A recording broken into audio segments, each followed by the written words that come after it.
أسس على التقوى من أول يوم أحق أن تقوم فيه.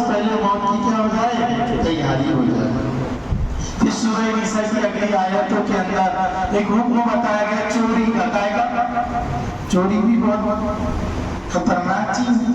السارقۃ والسارق، کیا السارق ہو پہلے، السارق والسارقۃ فاقطعوا ایدیہما، ہے کیا نہیں؟ کہ چوری کرنے والوں کی کیا کاٹنے کا حکم ہے؟ ہاتھ. کیا کاٹنے کا حکم ہے؟ ہاتھ. حضور کے دور میں ایسا ہوا، ایک قبیلہ تھا بنو عبیرک. اس قبیلے کا ایک آدمی تھا جس کے 3 نام بیان ہوئے. کتنے نام بیان ہوئے؟ بنو عبیرک قبیلے کا ایک آدمی تھا، 3 نام اس کے الگ الگ مفسرین نے بیان کیے. ایک جگہ ترمذی، کیا؟ ایک جگہ بشیر، ایک جگہ اور ایک جگہ طعمہ. یہ 3 نام اس کے اکیلے آدمی کے بیان ہوئے. کیا کیا تھا انہیں؟ بنو عبیرک قبیلے کا یہ آدمی تھا. مدینہ کے اندر کا واقعہ ہے. کہاں کا واقعہ ہے؟ صحابہ ہجرت کر کر آئے، بڑی تندرستی کا عالم تھا، جس کے بعد نہ کھانے کو تھا نہ رہنے کو تھا، سب ایڈجسٹ والی زندگی چل رہی تھی. یہ کچھ صحابہ نے اپنے مکانات دے دیے، کس نے کھانے کو دے دیا، کس نے اپنے جو ہے گھر پر رکھ لیا. اس طریقے کے معاملات چل رہے تھے. تو قتادہ بن نعمان رضی اللہ عنہ کے چچا ہے رفاعہ. یہ رفاعہ کہ دور قدیم میں ایسا ہوتا تھا، یا تو جو کا آٹا کھاتے تھے، یا کھجوریں تھی، یا گیہوں کا آٹا. ارے نا وہ دور تو وہ دور کا ہی. ہمارے سفید بزرگ دکھ رہے نا، ان کو اگر پوچھیں گے تو ان کی جوانی کے اور بچپن کے واقعات ایسے ہیں کہ جو ہے گھیو کی روٹی کب بنتی تھی، بولے عید کو کب بنتی تھی. اپن تو پیدا ہوئے جب سے کھا رہے، کب سے کھا رہے. ان سے پوچھو کہ گھیو کی روٹیاں کتنے بار بنتے تھے، تو وہ بولے بنتے تھے کبھی کبھی. تو ایسے وہ دور اور پہلے کا ہے.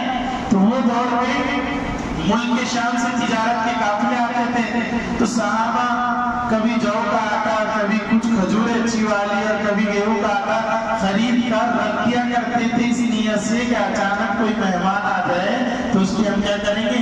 مہمان نوازی کریں گے. حضرت رفاعہ نے بھی کچھ لے کر آٹا وغیرہ اور کچھ ان کے ہتھیار اصلیہ، یہ ہتھیار آٹے میں ڈال کر اس کو اچھے سے باندھ کر گھر میں رکھ دی کہ کبھی کوئی مہمان آئے گا تو وہ آٹے کو مہمان نوازی کے لیے استعمال کیا جائے. رفاعہ نے، کنہوں نے؟ حضرت رفاعہ رضی اللہ عنہ. لیکن اس نے دیکھ لیا تھا، اس کو بھنک لگ گئی تھی کہ اندر آٹا ہے، کیا ہے؟ اصلی یہ بھی ہے، پورا باندھ کے رکھا ہوا ہے. تو بنو عبیرک کے اس آدمی نے، جس کا نام بشیر، ترمذی، طعمہ، یہ 3 نام بیان ہوئے، اس نے رات کو نقب لگایا، یعنی چوری کر ڈالی گھر میں. کیا کر ڈالی؟ وہ گنڈا چڑا کر لا لیا. کیا کر لیا؟ صبح میں چرچا ہوا بھائی رفاعہ رضی اللہ عنہ کے یہاں پر تو کیا ہوئی؟ چوری ہو گئی. تو حضرت قتادہ جو ان کے بھتیجے تھے وہ بھی آئے، خاندان کے لوگ آئے، اور جو ہے تلاشی شروع ہوئی، چوری ہو گئی. تو ادھر تلاش کیے، کہیں پر کچھ نہیں ملا. پھر اس شخص نے کیا کیا تھا؟ چور رہتا نا، پہلے کے پہلے بچنے کے لیے دوسروں کے نام پیش کرتا، آگے آگے آتا، میٹنگوں میں آتا، اس میں آتا، ہاتھ پورا اس میں رہتا. کیا رہتا؟ اس نے بھی کیا کرا؟ آگے آگے آ کر بولے چوری ہو گئی ہے نا؟ بولے ہاں. تو بولے وہ میرے کو لگ رہا ہے کہ لبید بن سہل، ایک صحابی تھے، بزرگ صحابی کا نام لے لیا. کس کا نام لیا؟ بولے میرے کو ایسا لگتا ہے انہوں نے چرایا ہے. انہوں نے کسی نے جا کر اطلاع کی تھی لبید بن سہل رضی اللہ عنہ کو کہ تمہارا نام لے رہا ہوں کہ تم نے چرایا. یہ تو انہوں نے نکالے، سیدھا ہاتھ میں لے کر کھلی تلوار وہاں پہنچ گئے. جب اندر جب جائے گی، جب یہ الزام ہٹے گا، جب یہ الزام، اب اس نے دیکھا کہ معاملہ تو بہت بگڑ گیا. ہم تو بس گھمانے کو دیکھ رہے تھے، اب تو گردن اڑانے کے کام ہے. کس کا ہے؟ تو ان کو بولتا ہے تمہارا نام نہیں ہے، تم نہیں ہے ایسے، تم. حضرت لبید بن سہل رضی اللہ عنہ تھوڑے شانت ہوئے. کیا ہوئے؟ ورنہ تلوار بولے اندر جب جائیں گے، جب فیصلہ ہوگا. کیا ہوا؟ کیونکہ بزرگ صحابی رسول اور ان پر الزام لگا دیا. چرانے والا وہ تو شاید اس نے بھی کیا کرا تھا معلوم ہے؟ چوری کرتے تھے. جو حضرت رفاعہ کا مکان ہے وہاں سے جو ہے بوری کو تھوڑی سی پھاڑ دیا تھا، کیا کر دیا تھا، اور اس سے آٹا گرتے گرتے گرتے گرتے ایک یہودی کے گھر تک لایا تھا، کہاں تک لایا تھا، اور وہاں سے باندھ کر پھاڑ دیا، اور زیرے بھی تھے اس میں، وہ جو اسلیہ تھے، وہ اسلیہ نکال کر کیا کرا، وہ یہودی بولو میں چلتا کرو، کیا کرو، یہ رکھ لو بولے تمہارے پاس۔ اب اس نے دیکھا کہ لبید بن سہل کا نام تو اپنے غلط بول دیے تھے، تلوار اس نکل گئی، کیا ہو گئی، اس نے بولا چلو اور تحقیق کرتے ہیں، تو برابر وہاں لے کر گیا، وہ دیکھو آقا کدھر گرا ہوا دکھ رہا، ادھر ادھر ادھر ادھر، یہودی کے گھر تک لے گیا، کہاں لے گیا، کیسے گھر کی تلاشی لو، یہیں تک آ رہے، بس نشان کہاں تک آ رہے، جب دیکھے تو اس کے گھر میں اسلیہ بھی مل گئے، کل تک کیا سے رکھا تھا، ڈائریکٹ مل گئے، موقع پر سب مل گیا، تو سب کو ایسا یقین ہوا کہ اس یہودی نے چوری کی، کس نے کی، لیکن رات میں جو ہے صحابہ کو، حضرت رفاع کو، حضرت قتادہ کو معلوم ہو گیا تھا کہ چوری کرنے والا اور بنو عبیری کے اپنے جو آگے آگے آ رہا، کون ہو رہا، وہی ہے، ان کو کسی نے بتا دیا، سمجھ میں آ رہا، اور بتانے کی وجہ کیا بنی کہ بہت دنوں کے بعد چولہا بولے اس کی گھر میں جلا، کہا جاتا، اتنے دنوں سے آگ نہیں جلی تھی، اس کی گھر میں رات کو آگ جلی، کھا بھی لیا پکا کر کے کر جائے گا، تو پھر جو ہے حضور کے پاس میں یہ پہلے کے پہلے پہنچے، کہ ہوشیار تو بہت تھا نا، اور حضور کو کہہ رہا، حضور دیکھو نا اپنے لوگوں کا نام لے رہے، میں مسلمان، اور میرا نام لے رہے حضرت رفاع، حضرت قتادہ، تو بس آئیے، تو کوئی شکل نہیں تھی نا کہ چور وہ ہے، حضور کے سامنے بھی دلیل بھی نہیں تھی کچھ، صرف بات یہ تھی کہ رات میں چولہا جلا، رات میں، تو حضور نے فیصلہ کیا کہ چور یہودی ہے، کون ہے، کیونکہ آقا رفاع کے گھر سے کہاں تک گرا ہوا تھا، وہ یہودی کے گھر تک، دلیل یہ نظر آ رہی تھی، دلیل، اور یہ تو اشارے کے پہلے جا کر حضور کو کہہ دیا تھا وہ مسلمان کو پھنسا دے، کیا کر رہے، ہاں ابھی فیصلہ ہوا، وہ یہودی کو قید میں لے لیا گیا، ابھی حد جاری نہیں ہوئی، ہاتھ واتھ نہیں کاٹے گئے، یہ ہوا کہ اب یہ جو حضرت رفاع تھی جن کی چوری تھی، بولے اب اپن ہو جاؤ خاموش، معاملہ بہت ٹیڑھا ہو گیا، ادھر حضور فیصلہ کر رہے، اب اپن اس کے اوپر کچھ بول نہیں سکتے، واللہ المستعان، اب اپن کس سے مدد مانگو، صرف اللہ رسول اللہ پر سچائی کو کھول دے، کس کو کھول دے، اب حضور کے آگے نہیں بول سکتے، خاموشی اختیار کر لیے، لیکن اللہ جب اپنے مخلص بندوں کی حفاظت پر آتا ہے، ان کی سلامتی پر آتا ہے، یا ان کو جو ہے آگاہ کرانا چاہتا، کیونکہ صحابہ نے تو صحیح دلیل دیے تھے نا کہ چور کون ہے، تو پھر رات کو قرآن کی آیت نازل ہوئی، کیا ہوئی کہ چور تو وہی ہے جو آ رہا بار، تو پھر حضور نے اس کو بلانا چاہا، تو وہ اتنا ہوشیار تھا، اس نے دیکھا کہ رات کو تو بیٹا اب صحیح کا صحیح، دودھ کا دودھ، پانی کا پانی ہو گیا، تو وہ راتوں رات مکہ بھاگ گیا، کہاں بھاگ گیا، مدینہ ہی چھوڑ دیا، اس نے کیا کر دیا، اور مکہ میں گئے، ایک خاتون کیا، وہاں پر قیام کیا، کسی نے جا کر بولا کہ یہ بھگوڑا ہے، بھاگ کر آیا، اس پر حد جاری ہو رہی تھی، وہاں پر چور آدمی ہے، تو عورت نے بھی اس کو ہٹا دیا گھر سے، کیا کر دیا،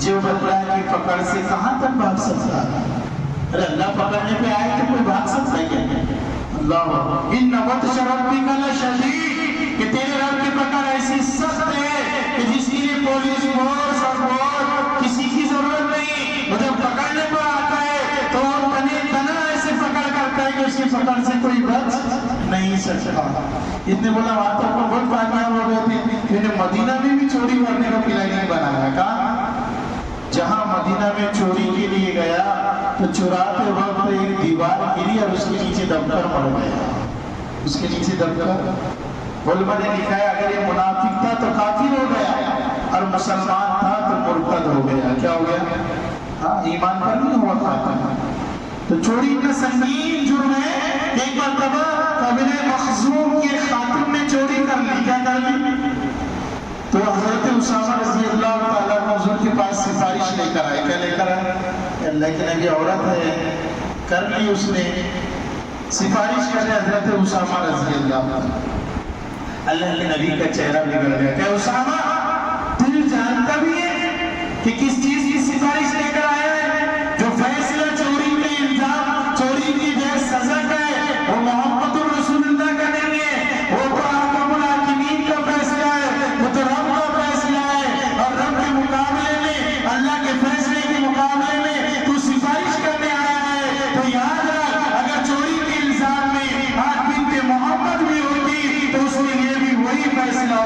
تو اس خاتون کے لیے ہو رہا، یعنی محمد کے لخت جگر کے بھی ہاتھ کاٹے جاتے ہیں۔